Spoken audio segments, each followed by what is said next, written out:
Good morning, sir. You're Brandon Bell. Yes, ma'am. And this is cause number 24, DCCR 1008. Mr. Bell was previously in court, entered pleas of true and a motion to revoke deferred probation. Pled true to counts 2, 3, 4, 6, 7, 9, and 10.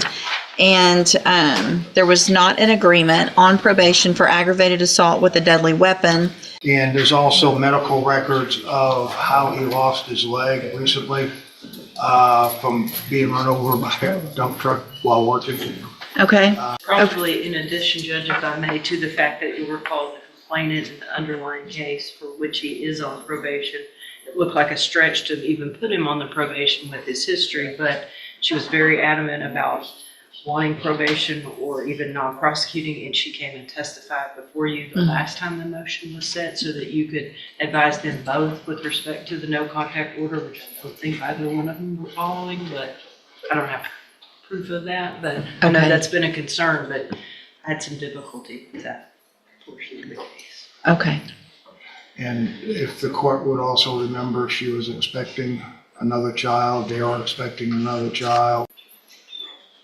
So she's also, So what, go ahead and make argument and then I'll. she's also controlling the checking account. He's getting settlements and he's providing the money to her for the children. They still have a house together. But he does have a place to stay, Judge, and that is his mom's, which I believe she can't go to. He has mental health problems. He's had some problems in reference to possibly smoking marijuana, but I think it's contributed to things that he has gone through in life. As I said, I have some medical in reference to an amputation. Of course, he's lost part of his right leg. That was due to a dump truck backing up over him while he was working. We're asking, Judge, that you continue him on probation. He does have obligations with his significant other in reference to the newborn. If there's some program that he can have that's outpatient to maybe give him some direction. One last time, he was put on probation in April of this year, Judge. It's not like he's not reporting, he's trying to pay or has been paying and trying to do stuff. I think he just needs a little bit of a correction. I've had extensive conversations with his wife. I've tried to tell her the way it has to be as of yesterday. We've talked over the phone. In the way that it would have to be in reference to separation until they learned how to possibly get along together. So that's what we're asking for, Your Honor. Ms. Malfino? I call Ms. Lopez. Ms. Lopez, if you'll raise your right hand, do you swear or affirm the testimony you're going to give in this hearing will be the truth, the whole truth, and nothing but the truth? All right, you may proceed. Ms. Lopez, would you please state your full name for the record? Rachel Lopez. And how are you employed? I am the high medium risk officer at adult probation here in Jefferson County. In account number 1, it alleges that he failed to immediately report to you his or her contact information in violation of condition. Can you explain that to us, please? There were multiple instances throughout the time that he was reporting where I would attempt to call the number he had provided at a previous office visit and would not be able to reach him. So then I would have to then search through his associates to find someone else who would answer, who would then say, we'll let him know you called.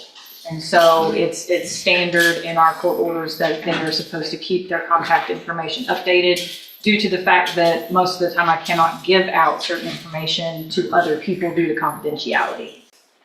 Allegation number 8. Did he admit to you the adulteration of his UA analysis on or about June 30th of 2025? Yes, when he submitted that urine analysis that date, it was clear in the cup, and I did make a note of that in my chrono. It should be noted that even if someone is extremely hydrated, their urine is not crystal clear. And so when I specifically asked him in the office visit that date, did you do something to make it be negative? He said yes. And so while the drug test reflects negative, he admitted in the office visit that he had taken something, drank something to adulterate urine. And in fact, you and I have had a lengthy conversation in the past about his use or suspected use of K2 synthetic marijuana, which lends to possible negative UAs when in fact he would be positive just due to the nature of that synthetic. Yes, Ms. Strother, our UA tech, has explained to me that K2 is a difficult drug to drug test for because much like the flu, there are multiple strands of K2 drugs out there, and our drug test can only specifically test for one type. And so if he had not used that specific type, it would test negative. And so the incident reports that I received through Beaumont PD indicated that the effects that they were seeing in their reports indicated synthetic marijuana use. And that information is also reflected in your update to the court, correct? Correct. With respect to how his behavior appeared to be altered, involving odd hours, showing up at odd places, attempting to contact the complainant, et cetera, regardless of whether or not they mutually agreed to do so.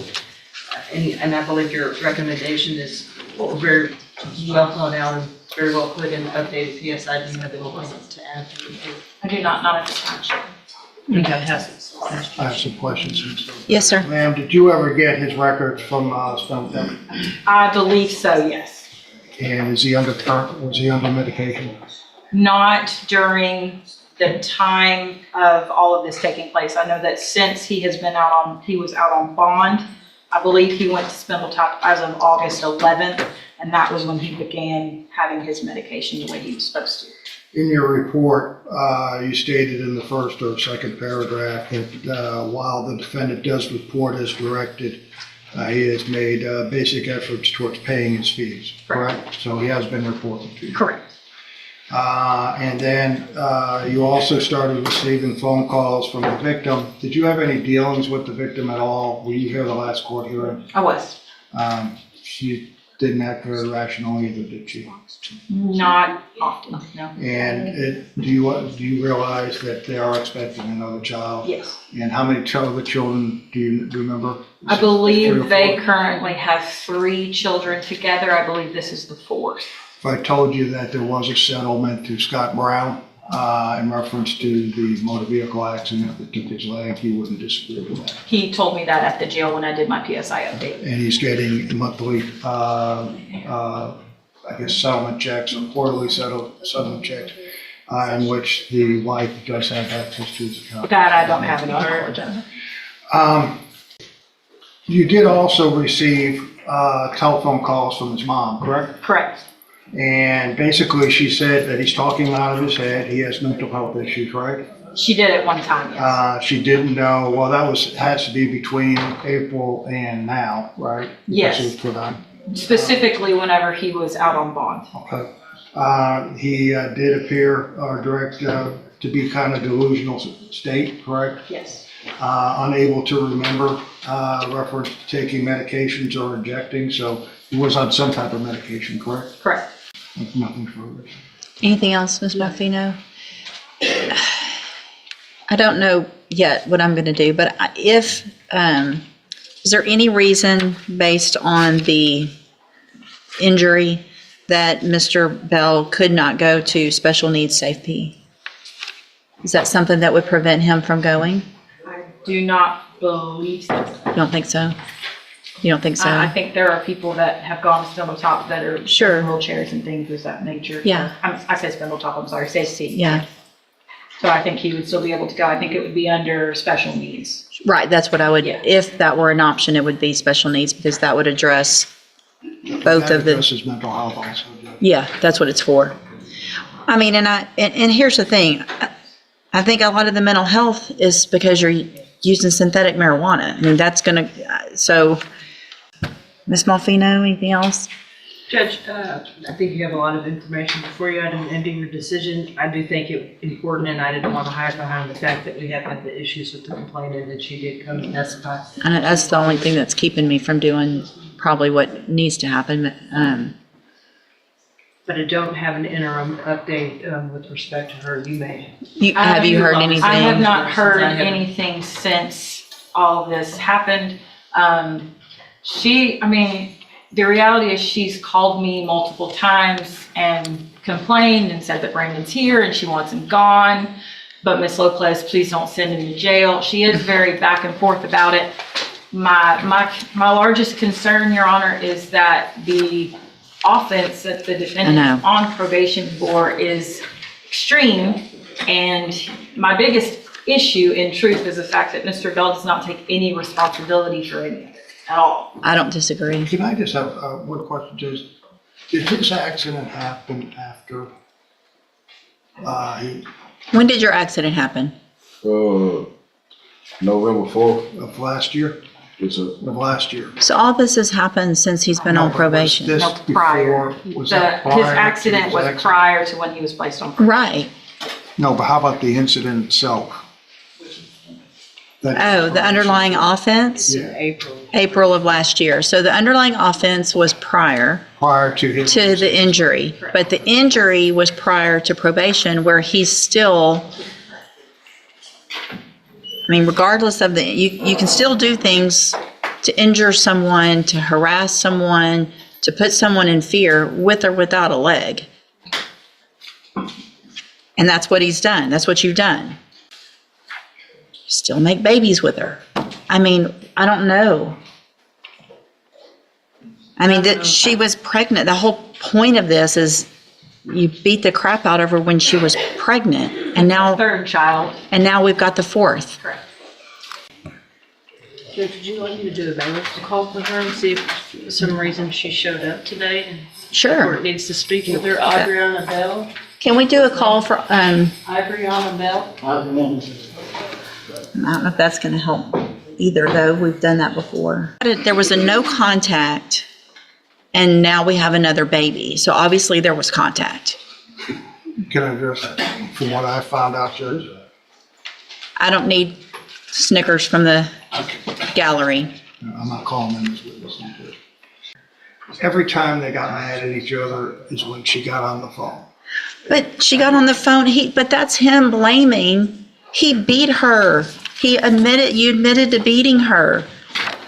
So she's probably scared when he gets mad. And then it gets okay, and then it gets mad. And he doesn't know how to get mad without beating the crap out of her.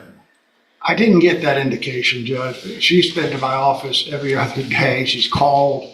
I mean, it's really, I'm not in disagreement that Ms. Bell is also the problem, but my biggest concern here is their children. separation. Yeah, I don't care if they stay together or not, admittedly, frankly. Yeah. I'm more concerned about the children involved in this case because of the violence that they're being subjected to. Whether or not the two of these adults can reconcile is between them, but there are children involved that I am extremely concerned about. I agree. All right. Here's what I'm going to do. Mr. Bell, I don't feel like I have any other choice at this point but to protect your children and to protect your, I don't know if y'all are married, girlfriend, wife, mother of your children from you. I understand the mental health issues. From what I can tell, most of those are self-induced because you were using K2. It haven't been an incident since I've been on probation. That's not true. I haven't had no abuse case since I've been on probation. Okay, so you haven't abused her, but you weren't even supposed to be around her. I gave you don't talk over me, because y'all I told you when I put you on probation that she cannot give you permission to violate my order. Yes, ma'am. She can't say, it's okay, come on over. She came to my house. I was staying in the house. She wasn't staying there. Lock the door, kick her out. You're the one that's going to go to prison. She said that she called the laws to kick me out, and you said it still was an issue. She called the laws to kick me out. My mama came and got me, and I've been staying with my mama. I ain't been around her. She been calling the laws on me every time she come to my house. I paid $100,000 cash. Why are you still having sex with her and having babies? That's early on. Early on when? We've only been doing this for 6 months. You've had 6 months, and all this has happened in 6 months on probation. It happened 3 months because she finna have a baby next week. 3 months before I was on probation. So what if she shows up at your mom's house? She not gonna show up over there. She know her and my mama don't get along. Probably for good reason. I would represent to the court that there is a problem there, Judge, because even when we talked about possibly with him seeing the kids without her at mom's, and that wasn't a possibility. It's something between her and the mom, his mom. And I know his mom, his brother has gotten in trouble. She has a very stable job at a bank. She's very straight-laced. His brother was the one in the West End that was burglarizing cars, and the owner stopped him and shot him about 8 times on the road and left him there. But she is very straight-laced, and she just couldn't get off of work this morning because of the bank. So, But he needs something judged. I mean, well, but we tried to give it to him. well, I'm talking about. I have money now to pay for my battery class too. I have money to pay for my battery class and pay off my probation. I'm not as worried about you paying off things as I am you having continued contact with her. I'm not gonna be in contact with her anymore.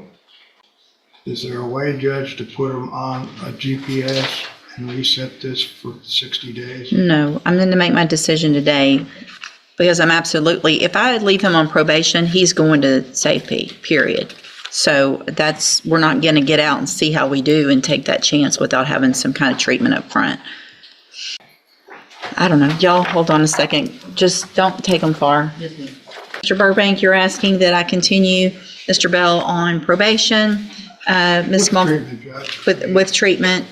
I know Ms. Lopez has made her position very clear. Ms. Malfino, what is the state's position? Judge, I certainly have ultimate respect for Ms. Lopez's position. She knows the defendant and what she's been dealing with a lot better, probably has a slightly different perspective on the kid other than what I do, so I certainly defer to her opinion. I also at the same time agree that probably the safety special needs to address that synthetic marijuana issue may be relevant. Has he had that opportunity in the past with some other charges? Yes, very well so. So what, Revocation may be appropriate, Judge, based on the underlying offense itself. If it is not, of course, we would be of the opinion that if he goes to that and violates zero tolerance in any way, shape, or form, we ask for that. okay, I'm just reminding myself also, so what I did not do previously was go through and take a look at that old pre-sentence report, which has the criminal history, which includes Several sentences in prison. already been to prison, given an opportunity on probation in 2020, which is not long ago, 5 years ago, revoked and sent to prison for 2 theft cases. One was a TDC case, given 3 years. And so pretty much gets off parole barely and commits this offense, gets the opportunity at probation, and we're where we are now. And he does have an extensive juvenile history you will see in misdemeanor as well. And again, that's why I Yes. wanted to let the court know that an underlying probation offer was made with the issues with Miss Ibriana Bell that the court is obviously aware of by this point. Okay. I am looking back at history, juvenile history, going back to 2013. Assaults, violation of court orders that look like it should have ended up in Texas Youth Commission. For some reason, they kept putting you on probation all the way until 2018, when you apparently become an adult. Then you start getting felonies and misdemeanors, get probations on all of those. Those are revoked. You beat the mother of your child while she's pregnant. You get a 5-year deferred probation, and you don't take advantage of that probation. I feel like at this time, what Ms. Lopez said is absolutely correct. You are a danger to your children. You're a danger to the menace to our county, and have been since 2013. Just one thing. Do you know when his mental health was discovered? I wasn't on. Probably when he started using synthetic marijuana. So at this time, I'm going to find that you entered your plea of true.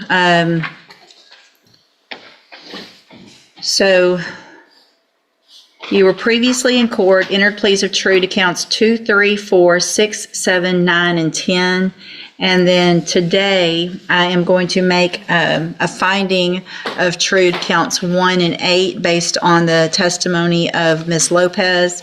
I'm going to find sufficient evidence to find you guilty, and at this time, find you guilty of aggravated assault with a deadly weapon. I'm going to sentence you to a term of 12 years in the institutional division of the Texas Department of Corrections. There will be an affirmative finding of a deadly weapon. You will receive credit on that sentence for any time that you've been in custody that the law gives you the right to receive. And I'm going to hand you, and y'all need to sign this trial court certification that shows this was not an agreement. There are some rights to appeal. You can talk to Mr. Burbank about that. I'm also going to hand you a written admonishment regarding your ineligibility to possess a firearm or ammunition. Because of the judgment entered against you, you're ineligible under Texas law to possess a firearm or ammunition. Possession of a firearm or ammunition could lead to charges against you. Firearm is a legal term, and you should read the written admonishment I provide you. Hang on. You should read the written admonishment I provide you to see what devices qualify as a firearm. If you have questions about the laws that make you ineligible to possess a firearm or ammunition, or about how long that lasts, you can talk with Mr. Burbank.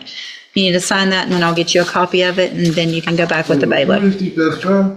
I do think that's fair, and hang on to, Yeah, huh? Mr. Bell, I can go up to 20 years today. Yes, Send it over. so I can appeal it. Talk to Mr. Burbank about that. Yep. Okay. Is it? I did keep on. Yes, sir, thank you. Oh, I didn't look at that criminal history.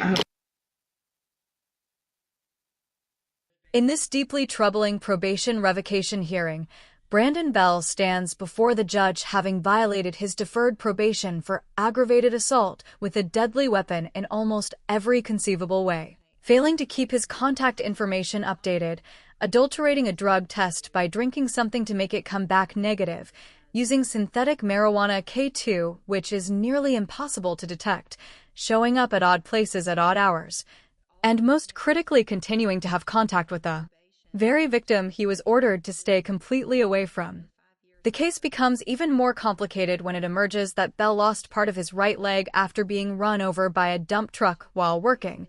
He is receiving ongoing settlement payments. He has serious mental health issues that went unmedicated for much of his probation period, and his pregnant girlfriend, the same woman he was convicted of beating, has been calling the probation officer almost every other day, alternating between demanding he be sent to jail and begging for him not to be. The probation officer delivers particularly damning testimony about the drug test adulteration, explaining that crystal clear urine is not normal even for someone extremely hydrated, and that when she directly asked Bell if he did something to make it test negative, he admitted yes. The judge asks whether Bell's physical disability would prevent him from attending the special needs SFP program, and upon learning it would not, seriously considers this as an option before reviewing his full criminal history, which stretches all the way back to juvenile offenses in 2013, assaults, court order violations, multiple adult felonies, probation revocations, prison sentences, and now this aggravated assault on the mother of his children while she was pregnant. When Bell tries to defend himself by pointing out that the victim keeps coming to him and that there have been no abuse incidents since probation started, the judge cuts him off with a devastating response. She cannot give him permission to violate a court order, and if she shows up at his door, he should lock it and kick her out because he is the one who will go to prison, not her. The judge closes by sentencing Bell to 12 years in the Texas Department of Corrections with an affirmative deadly weapon finding, pausing at the end to remind him pointedly that she could have given him up to 20 years today. A final message that makes absolutely clear she showed him more mercy than his decade-long history of violence and court order violations arguably deserved.